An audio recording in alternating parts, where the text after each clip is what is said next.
Hello everyone, welcome back to my channel and some more stories. We're now going to do the Dwayyo. Of course the Dwayyo has many other names, but anyway.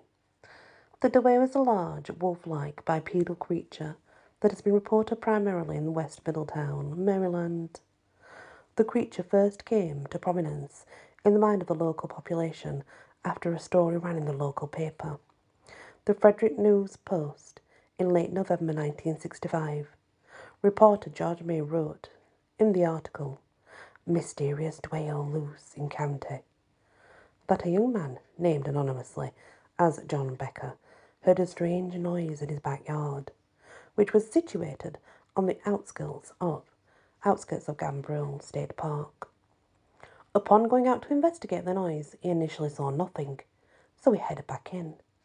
It was then that he caught sight of the creature. Something was moving toward him in the dark. Becker was quoted on saying it was as big as a bear, had long black hair, a bushy tail, growled like a wolf or dog in anger. The thing quickly moved toward him on its hind legs and attacked him.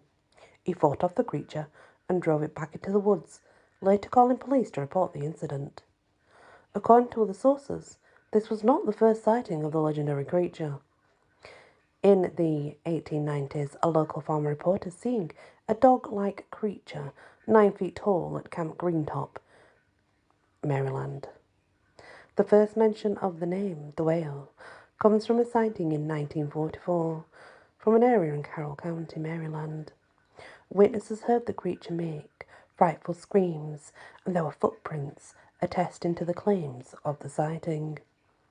But it was not until late 1965 and early 1966 that the creature made headlines. It was then frequently sighted across the area. The first time was an incident reported by Mr. Becker. The Frederick Post revealed in early December that it had received numerous calls reporting sightings of the creature, so many that the initial witness, George May, was issued a hunting license for the creature by the county treasurer's office and rallied a call to arms in the December 8, 1965 article, "Dwayyo Hunt Tonight." The hunt, must have been a bust, since Mr. Bay wrote a follow-up article the next day called "Dwayyo Hunt Flops." There were also many reports of the creature being sighted in early December at the nearby University of Maryland. Later in the summer of 1966, the creature was again sighted on the outskirts of Granville State Park. A man referred to as Jim A. encountered the Dwayyo as he was heading toward a campsite. It was described as a shaggy two-legged creature, the size of a deer, that had a triangular-shaped head with pointed ears and chin. It was dark brown in colour, and when approached, it made a horrid scream and backed away. It backed away from the man. Jim described it as having an odd walk as it retreated. Its legs stuck out from the side of the trunk of the body, making its movements appear almost spider-like as it backed away. In the late fall of 1976, another sighting of the Dwayyo took place in Frederick County, near Vermont.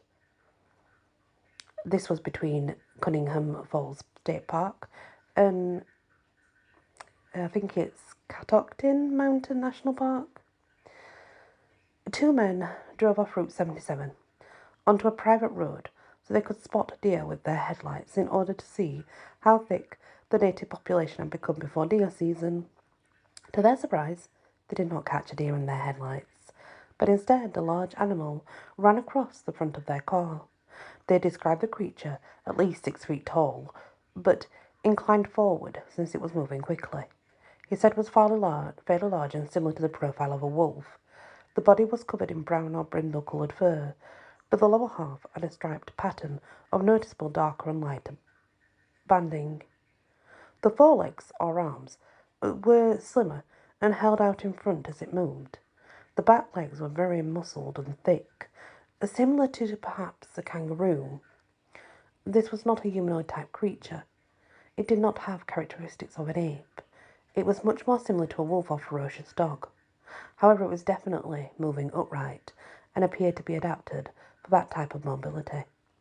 It was particularly impressive The size and strength of its back legs, the stripes on the lower half of the body, and that canine wolf-like head. It was in this same vicinity where the next sighting took place, but 2 years later, in 1978, by two park rangers near the Cunningham Falls area, where they encountered a large hairy creature running on two legs. According to Aubrey, it's not her real name, she was driving an old Subaru on Coxey Brown Road late in the summer of 2009 when she had an eerie feeling. It was as if she were being watched. The road was lined with trees, and she was on the outer edge of Gamble State Park, where the forest was beginning to grow thicker. According to her, as she turned on Horbottom Road, where her friend lived, the eerie feeling became overwhelming. The hairs on the back of her neck rose in terror as she sensed that unseen eyes were upon her. She wanted to stop the car and take a breath, but she was afraid that she would veer off the road and hit a tree because her nerves were getting really unsteady and she began to shake. But she knew that whatever was watching her and following her was out there, and she took what little comfort she had by being safer inside the rusty can. Still, to prevent a wreck, she did slow down as she headed south, and that was when she saw the creature. At first it was a blur to the right of her peripheral vision, something that was moving through the trees, a shadow that flickered as if it went in and out of sight at the edge of vision. It was a brown smear of colour that popped out in contrast to the dull, dark, grey trees that she passed. Whatever it was, it bobbed through the underbrush and between the trees to keep pace with her car. She thinks at the time that she was going around 25 miles per hour. She then slowed down once more to take a good look to her right and make sure that she was not seeing things. As her car slowed to a crawl, the brown blurry smear of colour seemed to bound out of the woods close to the road. With a massive leap, the hazy colour became flesh as a huge dog-like animal on two legs emerged from the foliage. Dwayyo is large, it's wolf-like, bipedal creature. The sight of the fangs, Aubrey wrote, was burned into her memory. Her huge mouth grimaced in anger and hate. She could feel the fangs as if they were ripping her skin, while the creature stood there, panting on the side of the road, drool dripping from its huge mouth as she heard a loud growl, and she looked into the dark eyes. Darkness took up his entire eye. There was no white at all. It was as if she was staring death and the hellhead in dizzying madness. Then it leaped, arms outstretched with claws, grasping the wind. Instinctively, Aubrey stepped on the gas pedal with all her might. The squeal of her tyres made it seem as if her car, too, was screaming in horror at the thing that emerged from the dark, gloomy forest. She did not look back. She didn't want to know if the thing was following her. She didn't feel the eyes upon her anymore. She was too shaken to really feel anything at all. When she made it to her friend's house, she sat in the driveway, shaken as she looked around to make sure that the creature had not followed her there. The house was also in the woods at the opposite side of the state park. When she felt safe again, she made a mad dash for her friend's door and banged on it frantically. He did not know what to make of her story. Aubrey knew he did not believe her. He had lived in the woods all his life and he had never encountered what she had seen. He assured her that it must have just been a dog, or perhaps a rabid one at that. Her mind was playing tricks on her. But the young woman knew what she had seen that late summer day. It was no dog. It was something out of a horror movie come to life before her eyes.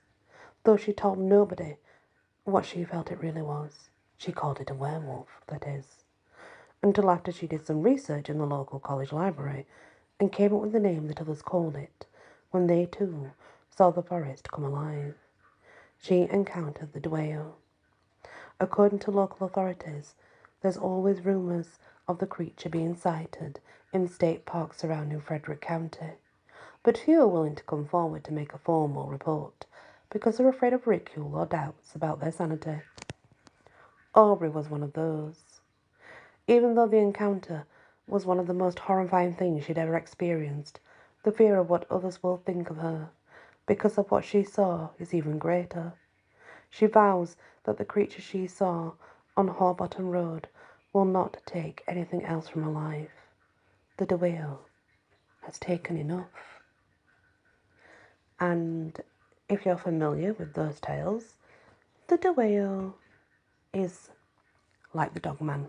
Very simply put, a werewolf, a dogman, Dwayyo. Thanks for listening, and many blessings.